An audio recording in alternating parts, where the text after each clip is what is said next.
Así que Ok, ¿me escuchan? sí, Sí, se escucha. escucha bien. Oye, si pueden, ¿verdad? Si no les molesta, ¿verdad? Escriben en el chat más o menos en qué posición están ahora mismo. ¿Están en high school, en escuela de medicina o en escuela de bachillerato? ¿En qué año están en bachillerato? Para más o menos dirigir la presentación a esa área y poder contestarle preguntas de ser necesario. Espera, se me fue el chat. Aquí. Ok. Mira, en cualquier momento me pueden parar, preguntar lo que sea, cualquier duda que tengan, y yo se las contesto como pueda. ¿Sabes? Vamos a empezar primero aquí, voy a darle un overview primero de lo que es la escuela de medicina y esto se trancó. No, hombre, ahora va. Ok. Pues buenas tardes, mi nombre es Texel Longoria, Dugoc, soy cirujano general y hice una subespecialidad en cirugía endocrina. También se incluyó robótica, pero les explico un poquito más eso al final. Les voy a estar hablando de los requisitos para medicina, pero ya veo que con Puerto Rico pues están bastante ¿verdad? Orientados. Las distintas escuelas de medicina que hay en Puerto Rico, lo que es la residencia y el match, lo que es cirugía general, lo que es cirugía endocrina, cirugía robótica, y después podemos hablar un poco de lo que quieran, un poco de los consejos y cosas que les puedo ayudar y cualquier pregunta que tengan. Otra vez me pueden parar en cualquier momento y lo ayudamos. Pues primero, porque medicina es una vocación de servicio, ¿verdad? Ayudar a una persona cuando está en sus peores momentos es algo, ¿verdad? Eh, ¿Verdad? Bastante difícil, pero también bastante gratificante cuando puedes ayudar a esa persona. Es una profesión donde puedes aplicar ciencia y humanismo juntos, y pues unas personas pues le llaman un arte a lo que es la cirugía. Ok, requisitos para entrar a la escuela de medicina, ya más o menos ella ¿verdad? Hablaron de eso un poco. Es importante tener un buen GPA, según el AAMC, es más de un 3.5 es lo que, o de más 3.7 es lo que ¿verdad? Tiene una mejor probabilidad de entrar a las escuelas de medicina. Tener los cursos núcleo, que es química general, orgánica, biología, física, inglés, ciencias sociales, estadística, y también otros recursos que son clases que tengan que ver con escritura intensiva, ética médica, psicología y bioquímica, los puede ayudar también para poder estudiar para el MCAT. Esto lo voy a brincar un poco porque tengo una mejor foto que explica lo de las fechas, más o menos de cómo entrar a la escuela de medicina, que mucha gente también se confunde. Lo importante es que el MCAT en Estados Unidos pues piden por lo menos un 512 hacia arriba para poder entrar a las escuelas de medicina en promedio, y en Puerto Rico pues un 500 más o menos promedio es lo que se estima, ¿verdad? Estos son por datos del AAMC.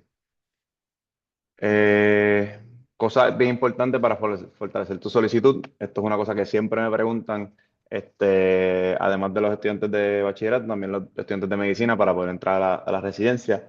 Es bien importante tener investigación hoy en día para poder destacarte en una lista bien grande de muchos otros compañeros que estén solicitando. No tiene que ser investigación en lo que está solicitando, pero solamente que la persona que se esté entrevistando vea que usted tiene un interés en investigación, y eso es algo que en verdad a mí me ayudó mucho y a mucha gente lo ayuda a entrar a distintos programas y a donde quieren llegar. Voluntarismo y sombra de clínica, esto es bien importante, además de para llenar el CV, creo que es una cosa bien importante, por lo menos en lo de shadowing en clínicas, para ver si en verdad te gusta a lo que estás solicitando. Mucha gente piensa que medicina es como Grey's Anatomy o como distintos shows, y en verdad a veces es bien frustrante y difícil, y es algo te tiene que gustar. No lo hagas por los chavos, no lo hagas ¿verdad? Por el prestigio. Si no te gusta, la vas a pasar bien mal, aunque estés ganando millones de dólares haciendo medicina, como quiera vas a estar, ¿verdad? No vas a estar muy feliz con tu trabajo. Así que eso es una parte bien importante que tienes que saber que te va a gustar. Liderazgo y servicio comunitario es otra cosa importante, y las cartas de recomendaciones, específicamente para nosotros que hablamos español y queremos solicitar la escuela en Estados Unidos, es importante tener una carta de recomendación de alguien por lo menos de los Estados Unidos, solo para que pues vean que en verdad pues hablas inglés bien, que te comportas bien y esas cosas, porque desafortunadamente somos juzgados solamente por de donde somos, aunque no es, ¿verdad?, algo que se supone que hagan, pero sí siempre hay un sesgo y un poquito de problemas cuando uno hace solicitudes y ven de dónde viene. Este es el timeline para explicar más o menos lo de escuela de medicina y cómo solicitar, perdón, lo de bachillerato y cómo solicitar la escuela de medicina. El primer año y segundo año solamente es para subir las notas, tratar de coger investigaciones, hacer este trabajo voluntario. Ya segundo y tercer año es ir preparándote para estudiar para el MCAT, que Puerto Rico lo más seguro tiene un poquito mejor de detalles. Yo cogí esto hace casi, ya lo sé, como 15 años cogí el MCAT, no sé, 14, no me acuerdo. Pero es bien importante estudiar para hacer MCAT y lo importante es el timeline. Esto es una cosa que mucha gente se confunde, que hay gente que me ha dicho, voy a coger el MCAT ahora en cuarto año para tratar de solicitar ese mismo año, y en verdad eso no se puede, ¿verdad? Porque uno tiene que coger el MCAT ya para abril y junio para empezar a abrir solicitudes, después en junio, julio y agosto, para después en cuarto año, pues ya al principio de cuarto año es que te van diciendo las entrevistas y después pues es que entras a la escuela de medicina. Así que esto es bien importante. No tiene que ser en 4 años, puede ser en 5, puede ser en 6, pero solamente tengan en mente que tienen que básicamente coger el MCAT por lo menos casi un año antes de la solicitud para Escuela de Medicina. Eh, las solicitudes para Escuela de Medicina están aumentando, aumentó un 4,1% el año pasado, el promedio, como les dije, de 3,7 para hacia arriba, pero estos son datos ya de Estados Unidos. De Puerto Rico no encontré. Ok, ahora las escuelas de medicina.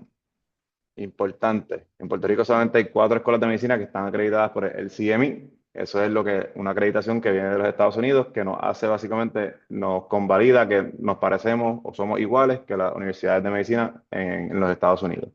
A diferencia de las ECFMG, ¿ok? Las ECFMG son universidades de afuera, como la de Guadalajara, como la de República Dominicana, como la de los San Kitts, ¿verdad? Cuando ya tú te gradúas de esas escuelas, pues aunque sí están acreditadas por esta organización que es de los Estados Unidos, cuando tú entras al match ¿verdad? Para solicitar residencia, pues tú entras como si fuese un estudiante internacional. Y pues la data lo dice aquí mismo del 2024, pues si ven la gente que se gradúa de un LCMI, pues tiene un 93% de entrar a la escuela, a la residencia que quieren, y versus un 67%. Así que aunque no estoy diciendo que son malas esas universidades de ECFMG, pero se les hace un poquito más difícil, ¿verdad? Poder conseguir una posición en residencia. O sea, le tienen que trabajar un poquito más para poder entrar. Hay distintas formas de llegar, pero se les hace un poquito más difícil. Esto es el mismo numerito para que lo vean más grande. Aquí la cantidad de aplicantes fueron 19,000 y versus los 4,000 de ECHNG, pero macharon la mayoría de 18,000 y en ECHNG pues solamente fueron 3,100, pero 67%. Así que eso es una cosa que tienen que tomar en consideración cuando estén solicitando a las universidades.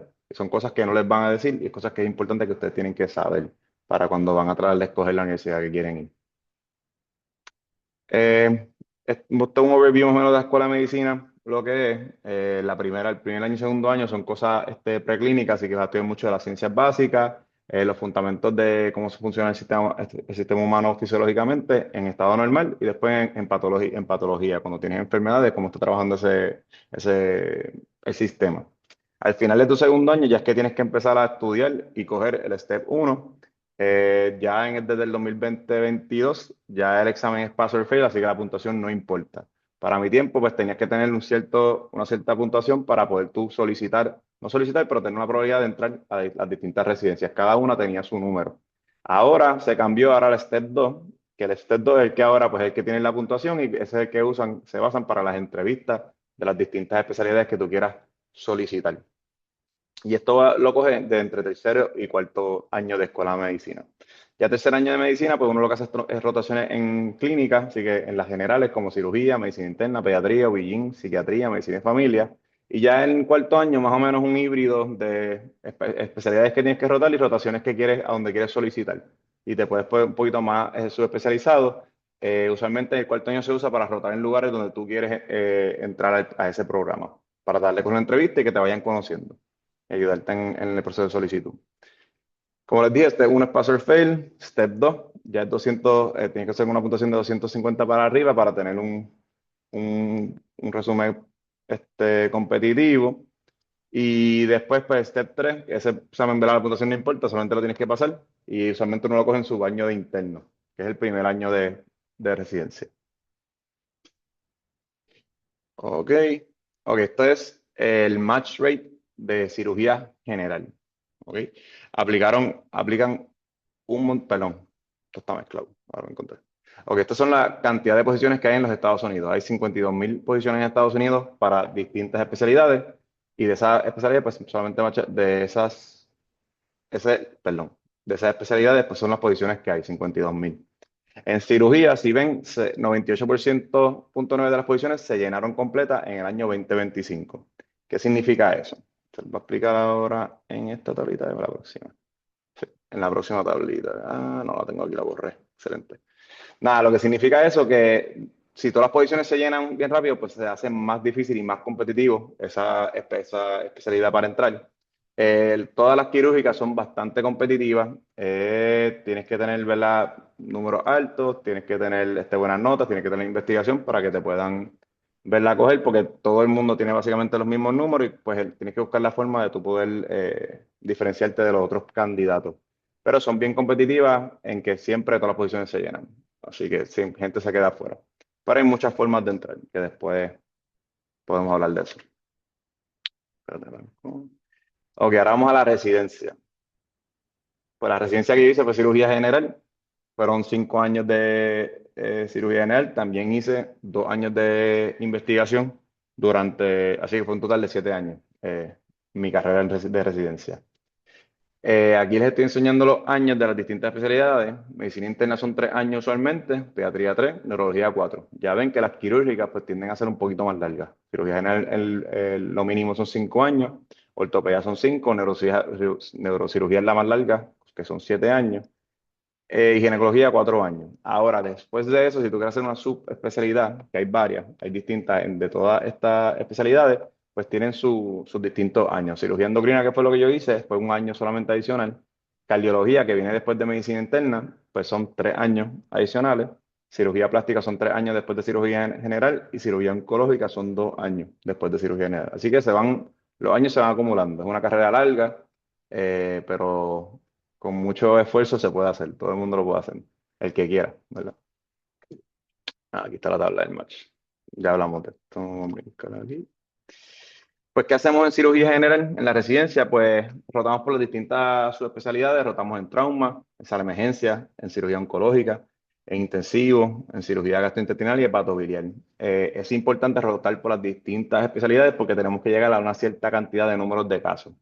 Usualmente uno se gradúa de residencia haciendo más de 1.000 casos durante esos 5 años y tienes que tener, de cada especialidad, tienes que tener una cantidad de casos de ciertos procedimientos específicos para tú poder graduarte. Aquí desarrollamos las técnicas de cirugía abierta, cirugía laparoscópica y ahora, que es nuevo, pues la cirugía robótica. Primer año y segundo año, es tu año de interno, básicamente trabajan mucho en piso, hacen mucho del papeleo, muchos de los trabajos que a no mucha gente le gusta hacer, pero empiezas a entrar un poquito a las operaciones y aprendiendo poco a poco de lo que es de lo que es operar.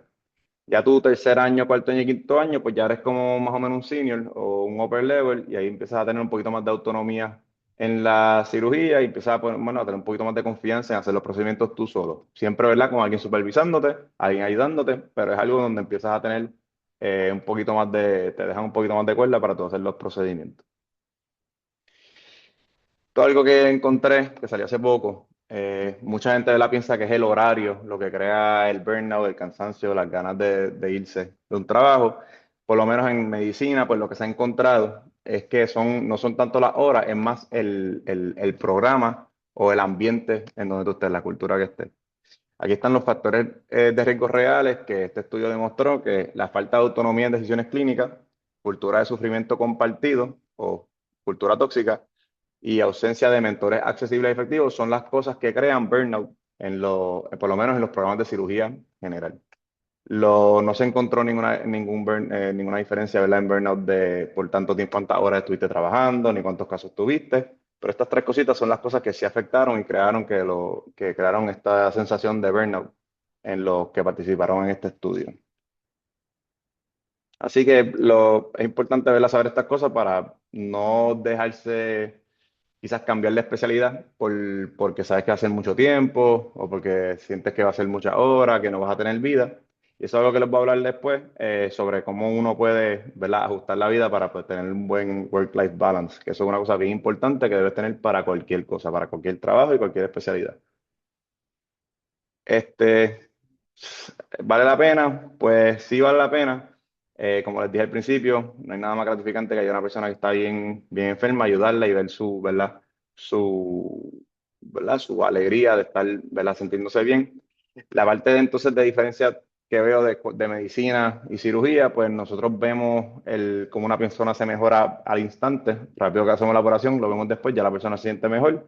Así que es algo que le llaman instant gratification, que es algo que, ¿verdad? Que es una parte más, lo más que me gusta de cirugía.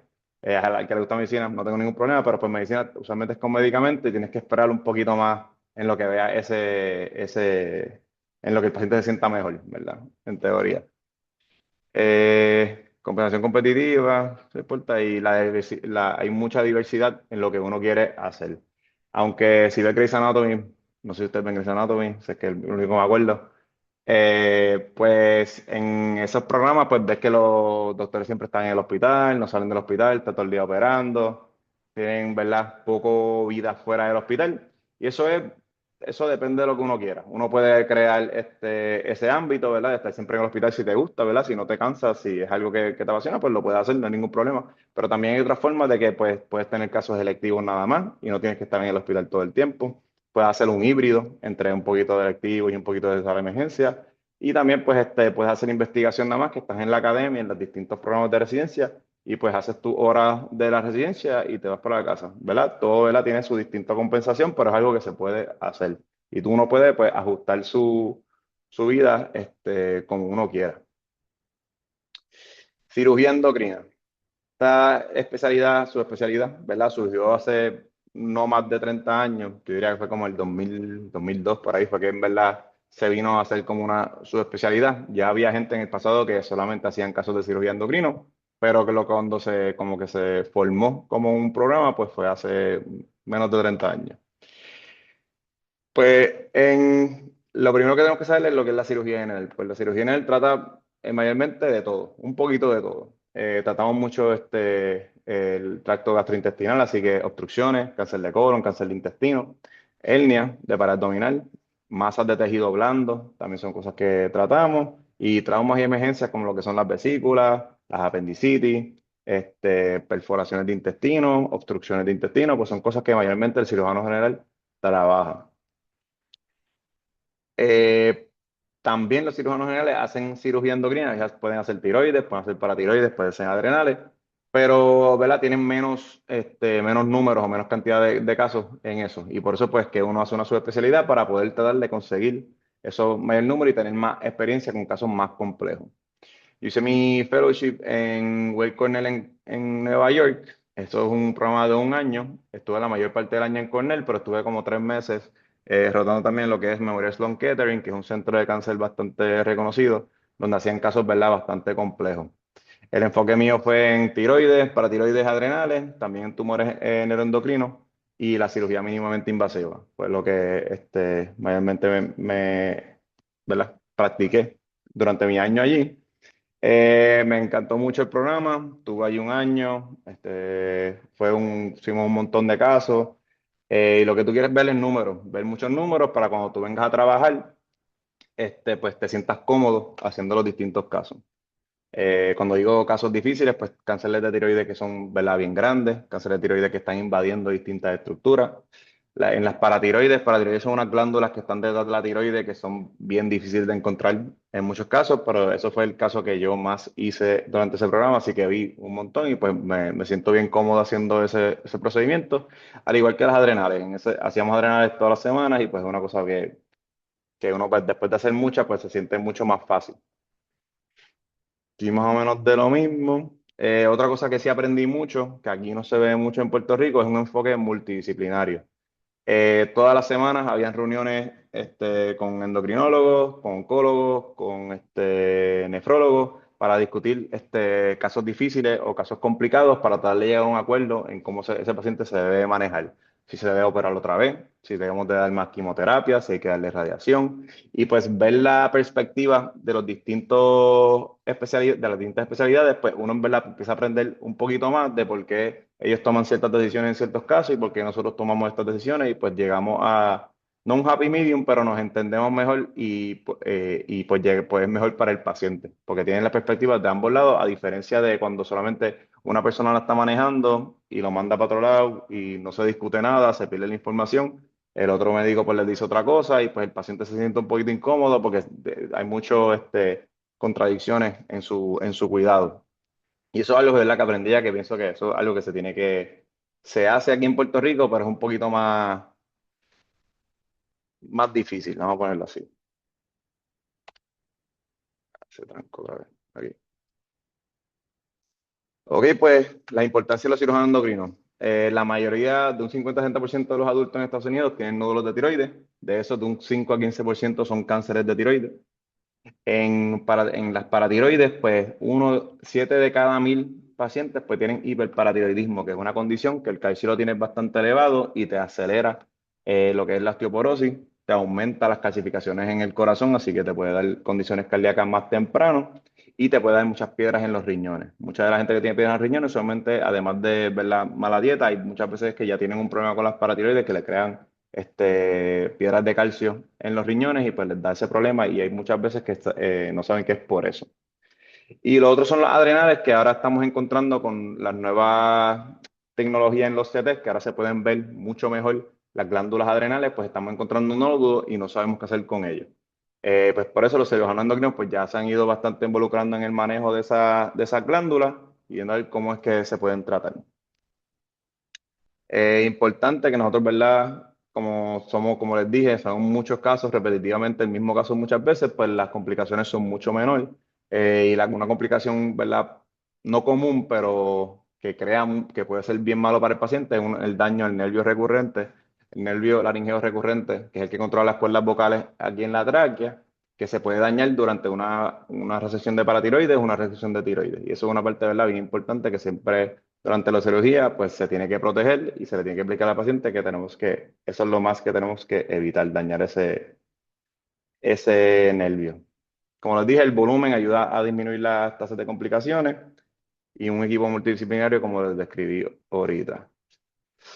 Aquí están todos los procedimientos que los cirujanos endocrinos hacen y como también como las cosas que no hacen, que no son de operaciones también. La evaluación preoperatoria de qué paciente necesita cirugía y cuáles no. Los procedimientos principales que hacemos son, como les dije, tiroides, paratiroides, disección de ganglio cervical, que esto es cuando el cáncer se riega afuera de la tiroides o fuera de la paratiroides o de las adrenales. Manejo de complicaciones, lo que es la hipocalcemia, pacientes que desarrollan el calcio bien bajito debido a una cirugía, eso también puede pasar. Eh, Monitoreo de calcio y PTH, que es hablando con las paratiroides, el trabajo multidisciplinario, y también en los casos raros, ¿verdad? En pacientes que tienen condiciones genéticas que están asociadas a las glándulas endocrinas, como lo que es el MEN1 y el MEN2, que hay como 2 o 3 familias en Puerto Rico que los tienen, que es una condición genética que se transfiere autosomal dominante, así que toda la familia lo tiene y muchos de ellos requieren sacarle la tiroide cuando son niños al igual que siempre también desarrollan nódulos en las adrenales que también requieren ser manejadas porque pueden dar problemas de la presión y de infartos y derrames que se pueden evitar si ya sabemos que tienen ese gen. En términos de programas de cirugía endocrina, hay 25 programas y cada uno tiene solamente una posición. Creo que uno o dos de ellos tenían 2 posiciones, pero todo depende del año. En años alternos tienen 2 y a veces tienen uno. Así que son bien poquitos, ¿verdad? Posiciones que hay. Es, ¿verdad? Un poquito difícil entrar a este fellowship. Tienes que tener un perfil de mucha investigación. Eso es lo más que buscan estos programas. Eh, ¿Qué más? Uno tiene que hacer por lo menos 50 tiroides, más de 30 paratiroides y más de 20 adrenales para, ¿verdad? Poder graduarse o poder tener el título, ¿verdad? De esa subespecialidad. Bueno, un poquito de enfermedades rápido. El cáncer de tiroides, ¿verdad? Algo que está en aumento. De seguro conocen a alguien que ya tiene cáncer de tiroides. Aunque el cáncer de tiroides no es ¿verdad? No es un cáncer muy agresivo en comparación a cáncer de seno, cáncer de colon y cáncer de páncreas. Como quiera, algo que se tiene que atender a tiempo. Si se tarda muy tarde, pues mientras más tarde uno espera o más regado esté ese cáncer, pues más grande sería la cirugía o más compleja y más difícil sería el manejo. Lo importante, ¿verdad?, es verse con un especialista que sepa cómo se maneja ese tipo de cáncer para poder dirigirlo hacia las áreas que tiene que ir, pero la mayoría del tiempo pues necesitan cirugía. Necesitan que les remuevan la tiroides, no tiene que ser completa, puede ser parcial, aunque ahora la mayoría de los casos de cirugía de cáncer de tiroides se pueden manejar con sacarle solamente la mitad de la tiroides. Pero es algo bien importante que está en aumento y que estamos viendo con más frecuencia y más en la gente joven también lo estamos viendo bastante.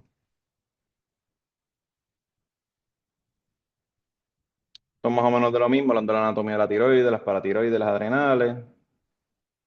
Ahora la cirugía robótica, esto no es algo nuevo, lleva más de 10 años ya, lo que pasa es que pues, a Puerto Rico llegó te diría, hace como 5 años más o menos. Pero en cirugía general no se usaba mucho hasta ahora que se está empezando a usar más. Donde empezó a usarse bastante fue en cirugía de próstata y en cirugía de útero con los pacientes de cáncer, en ambos. Los beneficios de la cirugía robótica es, ¿verdad?, mucho más cómodo para nosotros operar. En vez de estar parado por largas horas y estar en unas posiciones incómodas operando al paciente, pues ahora pues podemos estar sentados y como estar jugando PlayStation básicamente y moviendo los brazos del robot.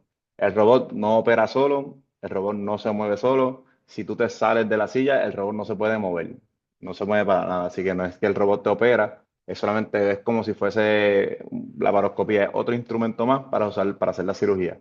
Lo importante, ¿verdad? Que los instrumentos son más finitos, son unos movimientos mejor en comparación a la paroscopía y podemos meterlos en espacios más pequeños para hacer disecciones más grandes sin hacer incisiones grandes.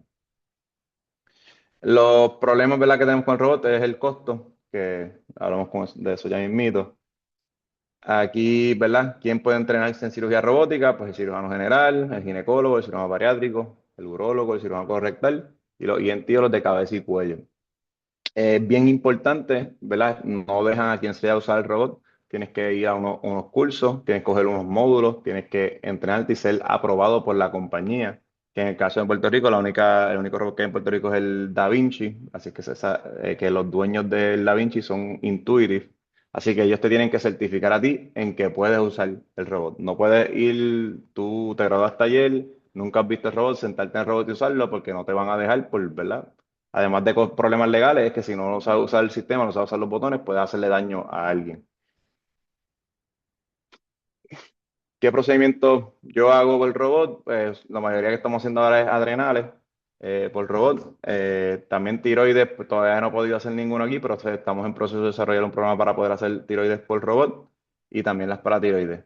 El problema mayor que tenemos en Puerto Rico con el robot es el costo y la aseguradora, pero ya mismo hablamos de eso. En términos de tiroides, la tiroides se puede sacar por robot por tres áreas. Uno es por la axila, otro es por la boca y otro es por detrás de la oreja. Básicamente le dicen scarless thyroidectomy porque sí tienes incisiones en otra área, pero no tienes una incisión en el cuello. Y esa es de ahí es que surge este acceso, este tipo de cirugía no me acuerdo si en Tailandia o en Asia Menor, Asia, ¿verdad? En Asia fue que empezaron a desarrollar estas técnicas debido a que era tabú o las mujeres no podían tener incisiones en el cuello, porque si no, no se podían casar, eran marginadas, esas cosas. Así que, aunque tenían cáncer de tiroides y sabían que tenían cáncer de tiroides, no se operaban. Así que, pues, ahí pues empezaron a hacer otras formas de cómo poder sacar la tiroides sin tener que hacer incisiones en el cuello y pues ahí es que se vienen a desarrollar estas técnicas.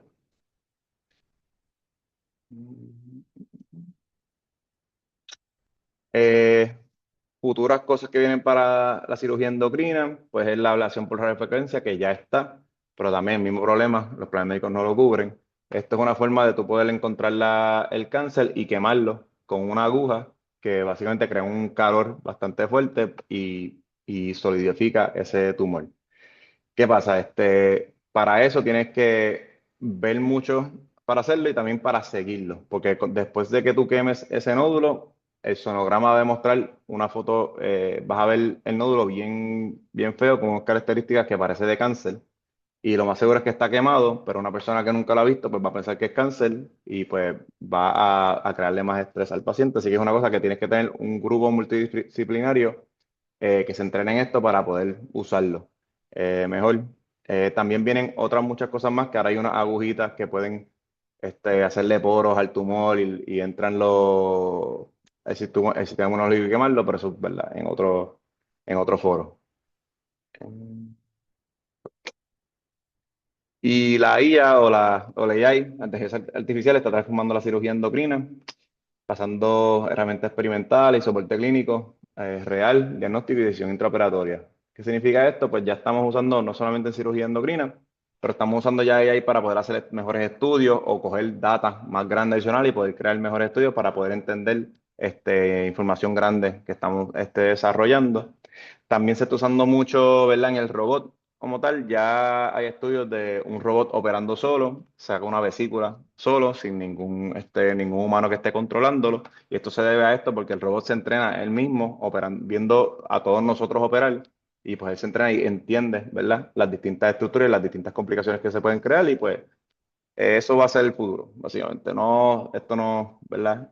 No va a ser mañana, no va a ser en 5 años, pero por lo menos 10, 20 años ya vamos a tener robots que pueden operar solos y vamos a tener una forma más fácil de crear estudios y entender las distintas condiciones más rápido.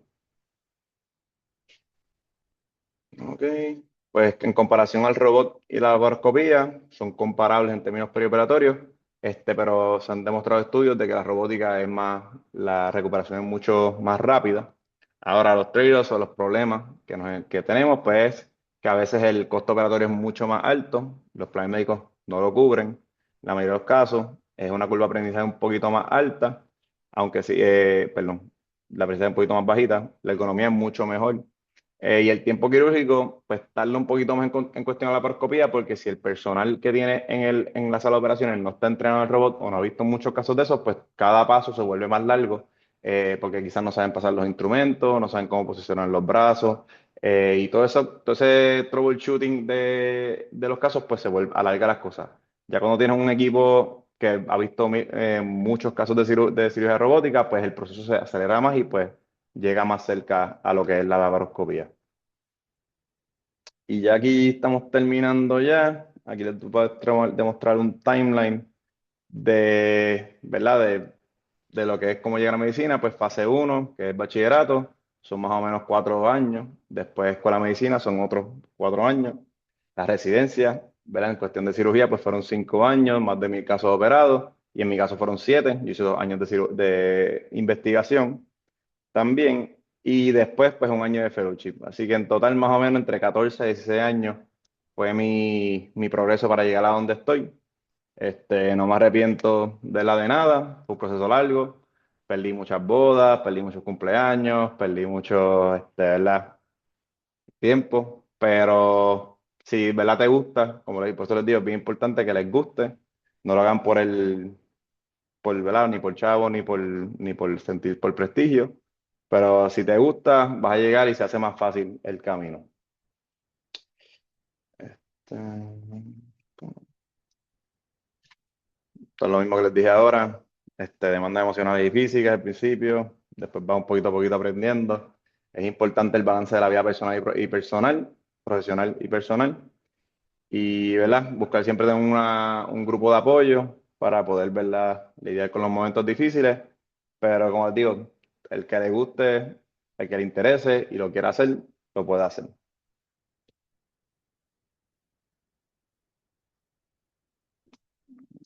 Eh, Vamos de la calidad de vida ya, tomamos equipos de alto rendimiento, aprendizaje continuo. Son cosas bien importantes en la medicina, que uno se cree que porque sale de la escuela de medicina ya no tiene que estudiar más.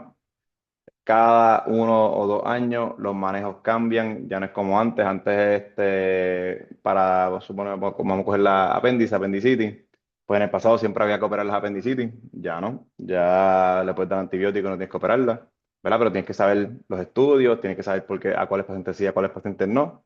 Así que, ¿verdad? Eso es un ejemplo, ¿verdad? Pero todo el tiempo se está cambiando. Lo que yo aprendí hace 10 años, muchas de esas cosas ya han cambiado, lo que se supone que se haga versus ahora. Así que siempre hay que estar al día con las distintas guías, los distintos manejos, los nuevos medicamentos, los nuevos procedimientos para poder, ¿verdad? Además de uno mantenerse al día, también para proveerle el mejor cuidado para el paciente, y con la mejor calidad de medicina. Consejo para los estudiantes, ¿verdad? todo es organizarse y saber los timelines que tienes que tener para las distintas cosas, sobre cuándo tienes que estudiar para el MCAT, tratar de conseguir investigación a tiempo, eh, trabajo voluntario, llenar ese CV bien para poder, ¿verdad?, ser un buen candidato para la escuela y después pues prepararse para las entrevistas, que esa es la parte, ¿verdad?, un poquito más difícil. Lo de llevar la solicitud es una parte y lo de las entrevistas es otra. Sí, que eso es una cosa bien importante para cuando vayan a esas entrevistas de escuelas de medicina. Es prepararse para las entrevistas. Entonces son distintos, ¿verdad?, links para distintas cosas, pero está un poquito más avanzado. Y pues en cierre, tu ruta será la única, pero los principios son comunes. Y terminamos. Cualquier cosita, preguntas, dudas, ninguna pregunta es boba. Les puedo contestar como, sí, pues, si tengo la contestación, si no la tengo no les puedo decir, no les voy a contestar porque no sé. Aquí está mi email. Estas son las referencias que usé. Solamente fue el AAMC y llamas. Y nada, y gracias por tenerme aquí. Y pues abierto a lo que ustedes quieran. Bueno, muchas gracias, doctor, de verdad. Sé que deberías de estar bien ocupado, así que gracias por sacar este momentito, ¿verdad? Estuvo excelente toda la presentación. Así que a todo el equipo, a todos quienes están aquí, pueden o prender el micrófono o escribir algún mensajito por el chat. Estamos pendientes por aquí. Mira, por ahí llegó una.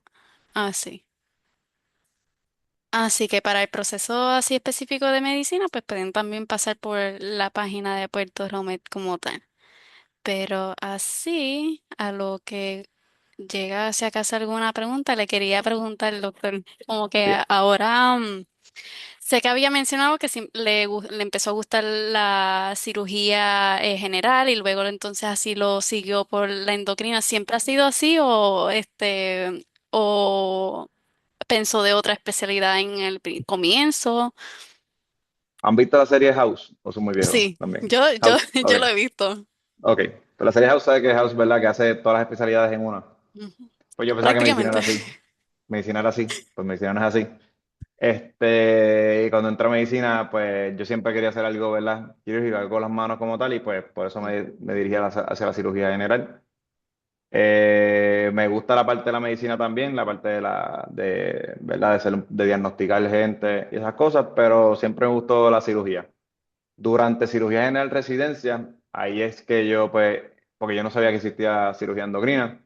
A mí también me gustó trasplante, me gustó también, me gustó Oh, cirugía colorectal, me gustaban todas las especialidades. Pero pues cirugía endocrina, pues vi que era una carrera donde puedes tener la parte también académica y la parte de una vida personal profesional bastante mejor balanceada en comparación a otras. Y por eso en verdad me dirigí hacia esa especialidad. Me gusta más y me gusta la cirugía de tiroides y para tiroides y eso, por eso. ok, eso me acuerda mucho a que a veces como que no, por lo menos a mí me ha gustado tantas áreas como tal, que es como que al final del día, como que cómo es que podemos entonces escoger entre ellas. ¿Podrías decir entonces que sería como así evaluar como que cada especialidad o qué Sí, recomendación, ajá, dirías entre tomar esa decisión? Porque nos pueden gustar un montón de cosas, pero ¿cómo es que claro, tomamos? como digo, a todo el mundo le gusta, ¿verdad? Vamos a suponer que te gusta que te gusta el corazón, estudiar el corazón. Pero si nunca has ido a una clínica de un cardiólogo, nunca has rodado ni visto cómo trabaja un cardiólogo, quizás vas a la clínica y ves que él está todo el día viendo EKG, viendo eco, viendo cosas y te das cuenta que, aunque sí te gusta el corazón, eso no es lo que quieres hacer todos los días. Quizás te gusta estar más en el hospital, quizás te gusta estar más en sala de emergencia, quizás no te gusta estar en clínica, que es una cosa que mucha gente se da cuenta, ¿verdad? Tarde. Hay ciertas especialidades que, ¿verdad? Todas sus especialidades tienen su foco, ¿verdad? Hay especialidades que están todo el tiempo en el hospital, otras que están en la clínica, otras que están en el laboratorio, ¿verdad? Como es patología. Los radiólogos están sentados, pueden estar en sus casas sentados viendo imágenes, ¿verdad? Esas cositas son cosas que no te das cuenta hasta que ves hasta que haces un shadowing o que, ¿verdad? Te involucras con esa profesión y ahí en vez aprende qué es lo que te gusta. No es tanto el tema, no es tanto la materia, es mucho el verlo por ti mismo y ahí te das cuenta de qué cosas en dónde te quieres dirigir. Ok, No, había aquí una muchas de esas, pregunta. Sí. sí. Ay, perdón, ¿ibas a preguntar algo? Perdón. No, no, era así, comentando en eso, que es como que siguiéndole, intentar lo mejor posible. Shadowing sería una muy buena herramienta en ese Shadowing caso. es lo mejor, yo pienso que es lo mejor que te va a ayudar a decidir si algo te gusta o no te gusta. Eso es lo más, algo que si estás en duda entre dos especialidades, es algo que deberías echar en las dos para ver en verdad cómo te verías en el futuro. Y no todo el mundo, ¿verdad?, practica la especialidad igual, pero son bastante similares. Si alguien Ok. preguntó cómo se ve un día regular para usted, pues mira, yo hago clínicas los lunes y viernes. Usualmente las clínicas termino antes de empiezo como a las 7:30, 8, termino como a las 3. Los lunes siempre pues, busco el nene mío a la escuela. Esa cosa no tengo mucho problema para buscar el nene a la escuela, que sale a las 2:45, 3. Así que para eso tengo tiempo, lo llevo a la práctica de grima, jiu-jitsu, hacer ejercicio y esas cosas. Así que algunos días tengo ese tiempo. Lo que son los martes y los miércoles, pues usualmente son los días que opero en sala, pues empiezo temprano, muchas veces a las 6, 7 de la mañana. Así que a veces tengo que llevarme a la escuela como a las 6:30 de la mañana, 6:45. Esperar un ratito allí. ¿Verdad? Pero, y pues, si depende de los casos, si todos los casos van bien, si todo está yendo bien, pues puedo salir a las 3, a veces a las 4, ¿verdad? No todo, ¿verdad? No siempre. Hay veces que he salido a las 6. Es raro, pero me ha pasado. Eh, y cuando estoy de guardia, pues estás de guardia 24 horas y esas guardias, pues, son on call, no es que estás en el hospital, pero hay guardias que no te llaman nunca, otros días que sí que te llaman mucho. Eh, Tengo un weekend de guardia al mes, así que los otros 3 weekends libres. Y más o menos así. Ahora sí no me pierdo tantas bodas, no me pierdo este, este cumpleaños, pero uno se puede, ¿verdad?, ajustar. Si quisiera estar todo el día en el hospital, pudiera hacer guardia todos los días. Eso lo puedo hacer. Pero, ¿verdad? Uno tiene que, ¿verdad?, buscar ese balance. Y alguien más Ok. preguntó, habla de 2 años de investigación, luego de residencia, cirugía, nota, eso tomó 3 años para ser suficiente competitivo para hacer cirugía. Las investigaciones fueron dirigidas a la cirugía endocrina y cómo pudo trabajar las mismas. Fueron propuestas propias, una investigación establecida. Ok, yo, ¿verdad? Yo nunca maché como tal a cirugía general. Yo estuve en muchas posiciones preliminares. Estuve 2 años en posiciones preliminares. Después se abrió la posición de investigación. Ahí pues entré a investigación de cirugía. Y durante ese tiempo pues yo sí tuve la oportunidad, ¿verdad?, de desarrollar muchos como inventores, ¿verdad? Desarrollar muchas propuestas. Lo que hice mayormente en Puerto Rico es un poco más difícil en términos de infraestructura para poder hacer investigación. Pero yo me basé mucho en bases de datos. Básicamente yo creé bases de datos grandes de distintas clínicas y de ahí saqué muchos estudios retrospectivos. No pude hacer, quise hacer estudios randomizados y controlados, pero son un poquito más difícil, cuestan un poquito más y toma más tiempo. A mí la razón que hice de investigación, ¿verdad? Además de que la posición está abierta, pero a mí sí me gusta encontrar la respuesta a distintas cosas. No me gusta el dogma que estamos haciendo esto porque sí, que eso van a verlo mucho en medicina y en distintas otras profesiones, que tiene que ser, ¿verdad? Que sea, ¿verdad?, que esto es ciencia, no somos brujos, ¿verdad? Estamos basándonos en ciencia que por los números, pues este manejo es mejor que este otro. Y pues esas cositas, pues por eso fue que hice muchas veces, presenté en muchos foros, presenté en Puerto Rico mucho, en Estados Unidos un montón, en Europa, ¿dónde más fui? Faltó nomás. Fui a Italia, fui a Austria, presenté también foros en la American College of Surgeons, que es nuestra academia grande de cirugía general a nivel nacional. Presenté varias veces ahí también proyectos y sí, muchos fueron propuestas propias. No, y después pues me fui uniendo a distintas especialidades también para darle a hacer investigación. Esta pregunta: ¿cuánto usted terminó los primeros 4 años de medicina? ¿Cuándo? Espérate. ¿Cuándo? Yo me gradué en el 2016 de Escuela de Medicina, así que ya entré a Escuela de Medicina en el 2012. Espérame, ¿cómo fue? Sí, decía. Siempre quise hacer, ¿verdad?, algo quirúrgico. Como dije, pensé que era como House, que ibas a hacer de todo: medicina interna, radiología, cirugía, pero después me di cuenta que eso no es una realidad. Pero me gustan muchas cosas. Como de, ok, si te gustan muchas cosas, pero como les dije, lo importante es tratar de buscar shadowings y tratar de ver cómo son esas especialidades para ver qué es lo que te gusta. Lo puedes leer, lo puedes ver en televisión, lo puedes ver en YouTube, pero no es hasta que tienes la experiencia como tal que ahí tú en verdad decides, ah, quizás me gusta esto, quizás no me gusta lo otro.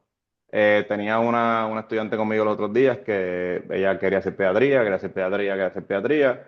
Y no hay ningún problema con eso, pero se retomó con nosotros y después dijo, mira, creo que quiero hacer cirugía. Porque no le gustaba la parte de pediatría, que era mucho tiempo o en clínica o mucho tiempo en el hospital, ¿verdad? No le gustó esa parte, quería hacer cosas que eran más movidas y pues por eso pues cambió de opinión. Sí que todo tiene que ver. Tengo amigos que les encantaba medicina interna, hicieron medicina interna, terminaron medicina interna y después solicitaron otra vez a radiología y después hicieron radiología. Otros que hacían radiología, no les gustó y se hicieron interna. Hay distintas cosas, pero es que tienes que, ¿verdad? Si no tienes la experiencia en los distintos, ¿verdad? Especialidades o las cosas, o en cualquier profesión, no es como si medicina nada más. Tienes que ver lo que hacen primero para, ¿verdad? Decidir si te gusta o no. Entonces, sobre los fellowships en cirugía, después de la residencia en cirugía general, entiendo que se puede hacer más de uno. Pero entonces, oncología. No puedes hacer dos de sus especialidades, si esa es la pregunta. Eh, lo que sí, ¿verdad?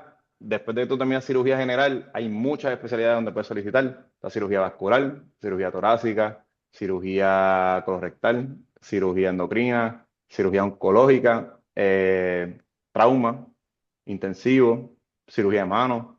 Como que hay muchas especialidades que pueden entrar.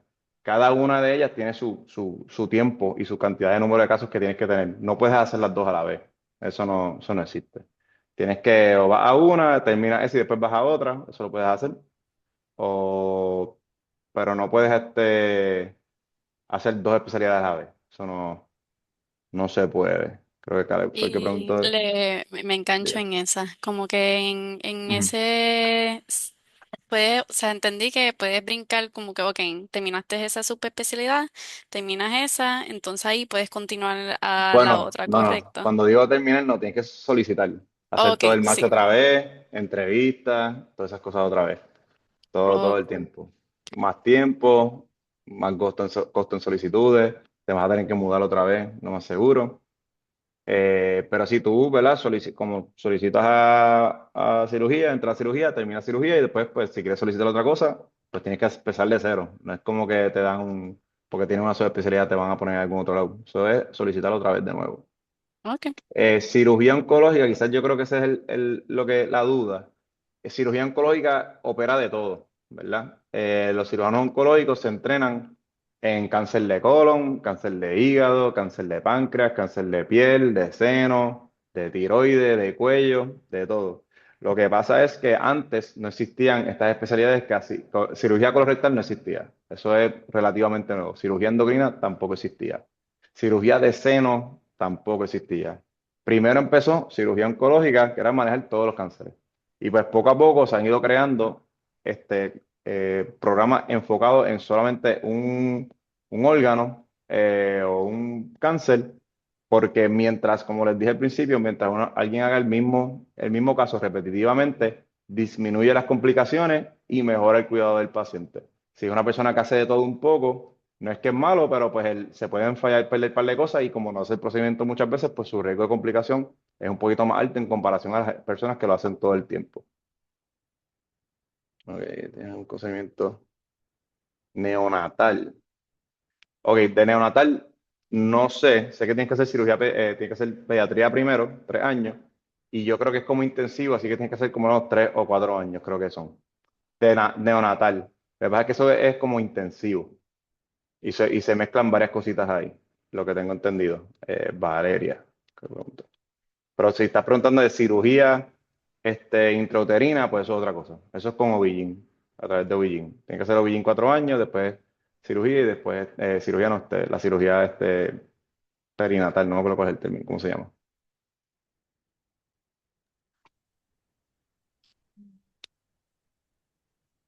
Y mientras son en otra, quería también preguntarle, Sí. había hablado que cuando están trabajando un caso bien complicado, es común como Ujú. que se reúnen varios especialistas para atender ese Sí. caso en específico y que hay Ujú. ocasiones donde no necesariamente están de acuerdo en el tipo de procedimiento Sí. o tratamiento que ellos quieren como que traer al paciente y quería preguntarle que como que cómo es esa dinámica, puede ser traer un ejemplo si desea, pero cómo es esa dinámica y cómo llegan al fin poder estar de acuerdo en algo. Ok. Pues mira, vamos con cirugía endocrina, cáncer de tiroides, ¿verdad? Pues el cáncer de tiroides, antes siempre había que sacarle la tiroide completa. Antes digo, hace más de 15 años atrás, pues sacaba completa.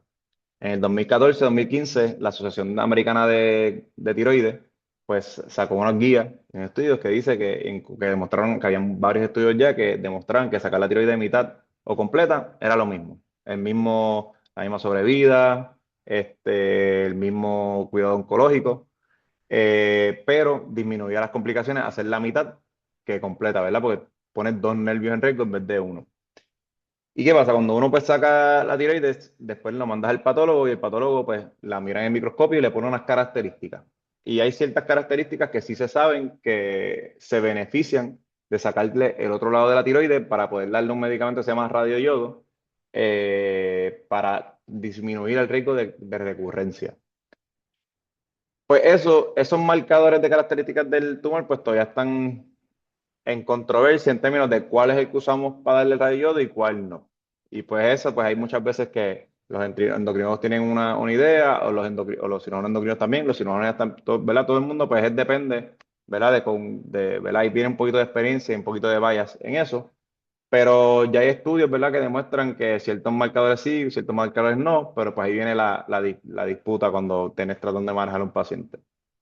Y pues eso usualmente son cosas que pasan, pero quieres escucharlo desde la perspectiva del endocrinólogo, porque el endocrinólogo dice, mira, es que por lo menos porque este endocrinólogo quizás ha visto muchos pacientes en su área y todos los de ellos pues parece que recurren o quizás no se ha estudiado esa población y por eso que quizás ellos tienen algo que es la diferente, que para él pues todos los de él recurren, pues quizás por eso es que él tiene esa perspectiva y pues quizás pues vamos a hacer lo que él dice para poder, ¿verdad?, ayudar a ese paciente. Pero en esas discusiones, pues ahí es que uno puede, porque no podemos saber toda la información ni hacerlo todo en estudio, porque se pone bien complicado, ¿verdad? Yo quisiera eso, yo quisiera que en Puerto Rico hubiera todo el mundo con el mismo récord electrónico, que la data de todo el mundo esté en el mismo lugar para poder hacer estudios grandes y poder, ¿verdad?, ver quién se beneficiaría de lo que estoy hablando, de radio, de cirugía o no. Pero eso no es la realidad. En Puerto Rico hay 20.000 récords electrónicos. Eso es otro foro, ¿verdad? Otra cosa, pero eso es un parte del problema de hacer estudios. Pero el tener el multidisciplinario con distintas personas, pues te ayuda ¿verdad? Todo el mundo llegar a un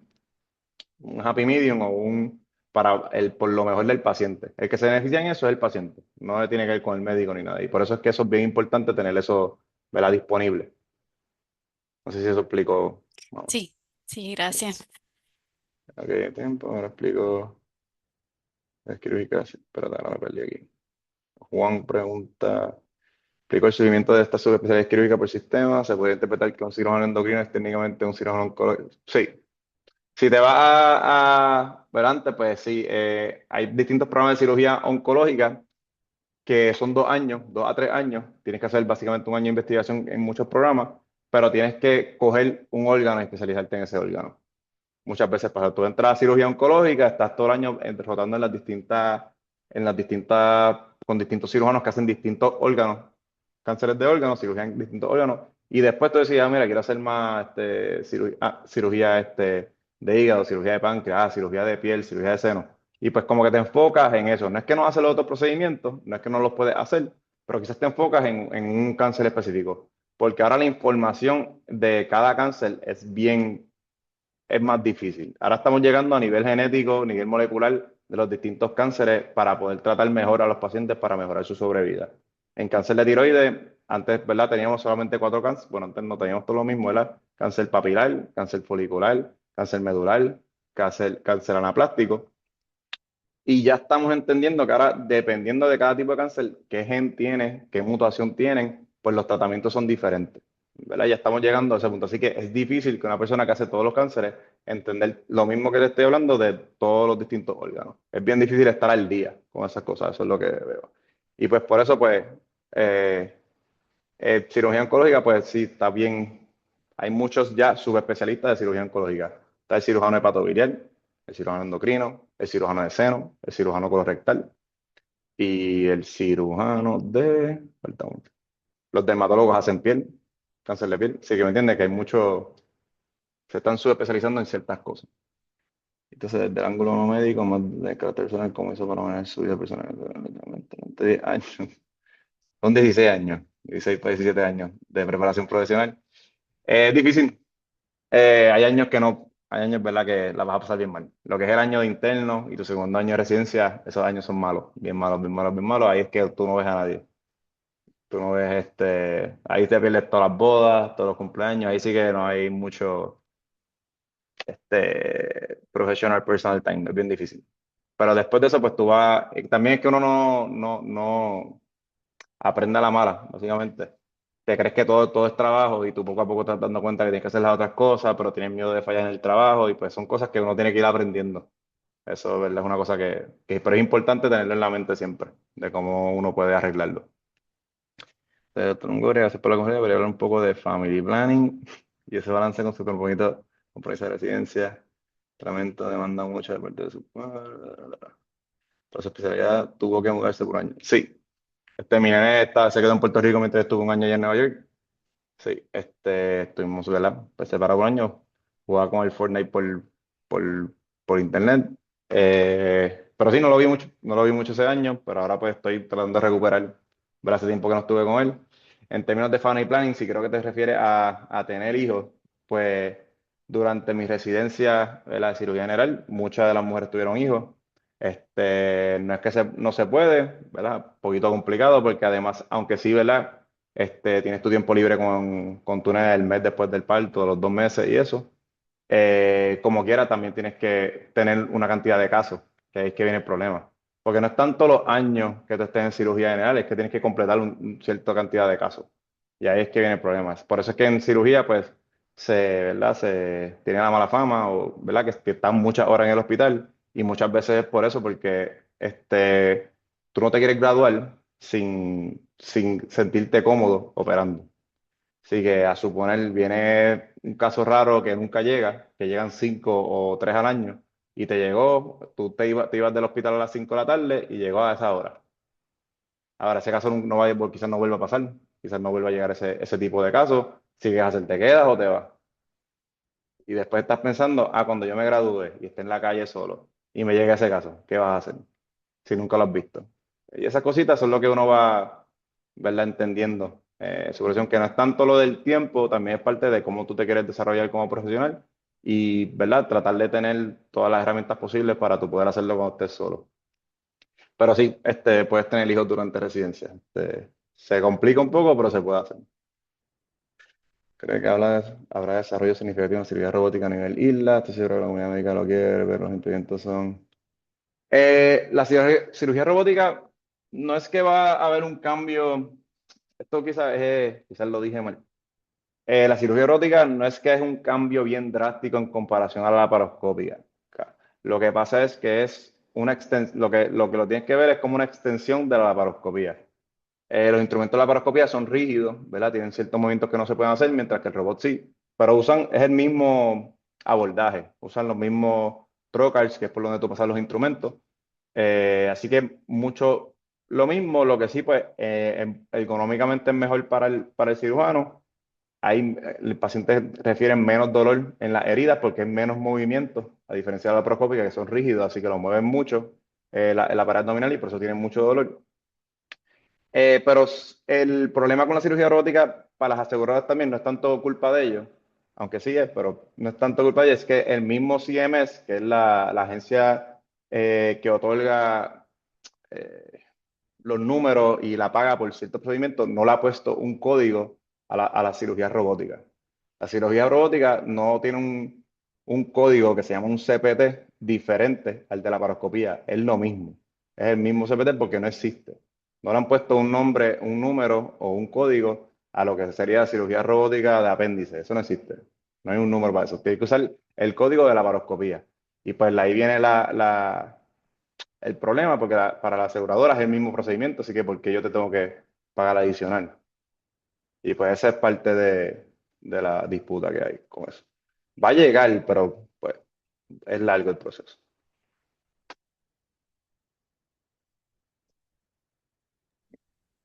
Mm,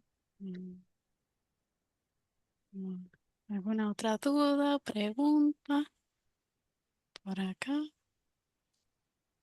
Bueno, entendió. Ah, por lo menos como pregunta final de mi parte, por si hay alguna otra preguntita.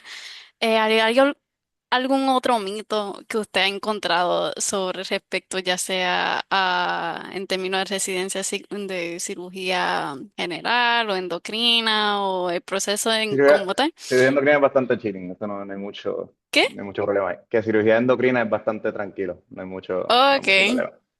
Bastante relax. Cirugía general, mito, como tal. Bueno, hay programas que sí son, ¿verdad? Que tienen una cultura tóxica, cultura mala, los puedes encontrar por internet. Siempre que vayas a investigar un programa que quieras solicitar, vas a encontrar algún foro que está hablando mal o bien de algún programa. Y pues ahí pues es un buen lugar para investigar si el lugar es bueno o no. Estoy seguro que han escuchado historias de Nueva York, de ciertos programas que hubieron muchos residentes que se quitaron la vida y esas cosas en un mismo lugar. Esto pues salió en la noticia hace ¿cuánto? Como 3 años, 5 años atrás, ¿verdad? Y es el mismo programa. Así que también eso pues te dice mucho ese programa. Así que son cosas que uno tiene que, ¿verdad? Investigar cuando vaya a solicitar esto. Pero, ¿verdad? El programa, ¿verdad? Es lo que te va a llevar a ti a poder llegar a donde tú quieres. Eso también es otra cosa que hay que pensar. No pienses que eso va a ser un cuido, no pienses que eso va a ser todo peaches and cream. ¿Ves? Tú es un lugar de trabajo donde tú vas a aprender. Es como en la escuela, hay ciertas clases que no te gustaban ir, pero tenías que ir. Es algo así, así lo tienes que ver. Pero mitos así, no sé. ¿Qué otro mito hay? No sé, había mencionado, ya mencionaste lo del burnout. Había Sí, escuchado mucho así lo de, pues, que no tienes vida en cirugía y si no quieres tener un balance de vida, pues como que no escojas la especialidad. Pero sí había escuchado como que tuve la dicha de poder conocer uno que otro cirujano y han dicho, mira, a lo mejor al principio se hace fuerte, pero claro. no es así. Así que, por lo menos de mi parte, han sido los más que yo he escuchado como tal. Sí, el de las horas es bastante, ¿cómo diría? Es real, ¿verdad? El de las horas sí, pero como digo, es, ¿verdad? Aparte para tú poder entrenarte también. No estoy justificando, ¿verdad? Que estar mucho tiempo en el hospital es bueno, pero, ¿verdad? Eso es, ¿verdad? Por lo menos era mi pensar, como que tú, ¿verdad? Querías sacarle todo lo que pueda al programa para poder tú sentirte cómodo cuando fueras a la calle. Sí, Porque no hay nada peor que ir, terminar de estudiar y después empezar a trabajar y no sabes qué estás haciendo. eso Y es menos cierto. cuando estás bregando con vida. Sí, Es correcto. sí. Mm, ok. ¿Alguna otra duda, pregunta? Bueno, sí, quería hacer esta preguntita antes de terminar, ¿verdad, doctor? No hay prisa, Este, no. Dime. sí, sí, ¿verdad? Yo vi este campo como que ya hace tiempito, como que yo hice una investigación mientras estaba en bachillerato y pues fue algo con lo que me quedé y quisiera ver si, sabes, si en este campo en el que está practicando, pues hay por la posibilidad de implementar lo que son las terapias celulares. ¿Terapia celular a qué te refieres?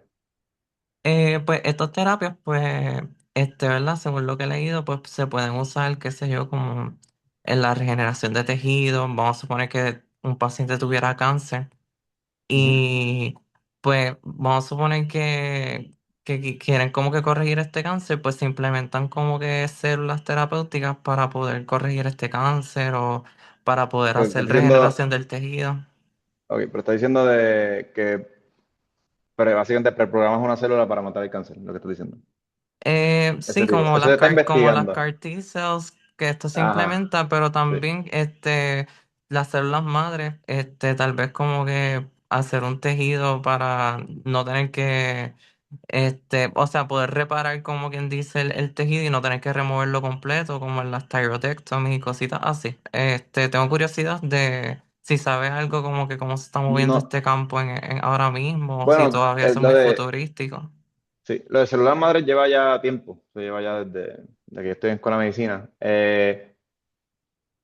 Como tal, en la tiroides, como tal, no he visto mucho. Lo que sí hay muchos estudios en términos, lo que mayormente ¿verdad? Se estudia en términos de células madres o cosas que quieren llegar, por lo menos lo que he escuchado es en derrames cerebrales.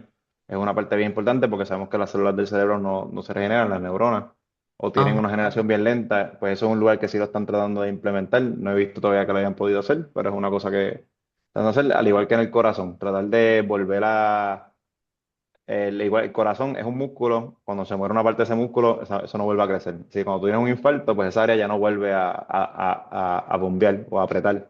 Y eso es otro lugar que también está tratando de hacer eso. En ok. términos de tiroides, no, ya tenemos Synthroid. El Synthroid es ¿verdad? El medicamento o el reemplazo de la hormona de la tiroides. Es la hormona de tiroides activa, así que cuando tú le quitas la tiroides a una persona completa, está ese medicamento. Sí hay estudios y personas que dicen que no es lo mismo, que no se siente igual, pero al momento eso es ¿verdad? Lo mejorcito que tenemos. No creo que recrear la tiroides sea muy coste efectivo de usar células madres y tal, de regalar un órgano para algo que no te da, ¿verdad? Que no te crea tantas complicaciones como con el medicamento. Ok. Ok. Pero sí, lo de las células, los T-CARs y eso, pues eso es una cosa que, ¿verdad? Que se está, ¿verdad? Desarrollando para poder, ¿verdad? Tener un tratamiento de cáncer más personalizado, porque no todos los cánceres son iguales y pues quizás nos ayudaría mejor a tratar los pacientes. Ya por lo menos inmunoterapia, ya están desarrollados que si le hacemos estudios genéticos al cáncer específicamente de algo, pues podemos dirigir esta terapia hacia esa mutación directamente para poder tratar el cáncer.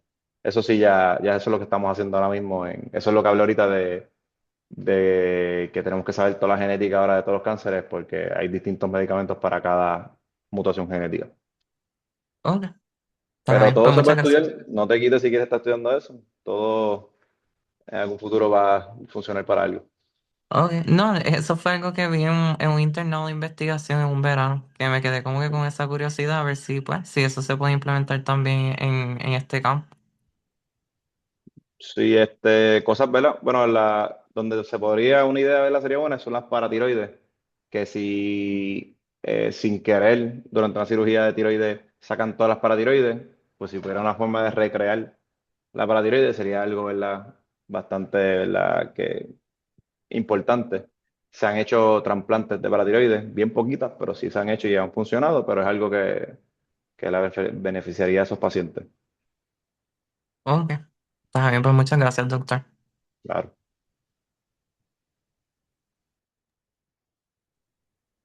Mm.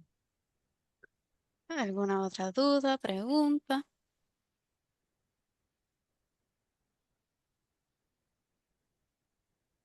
Por acá no veo nada. Y yo di todas las preguntas que tenía, así que, mira, algo así. Mira, muchas gracias. Ahora sí le digo.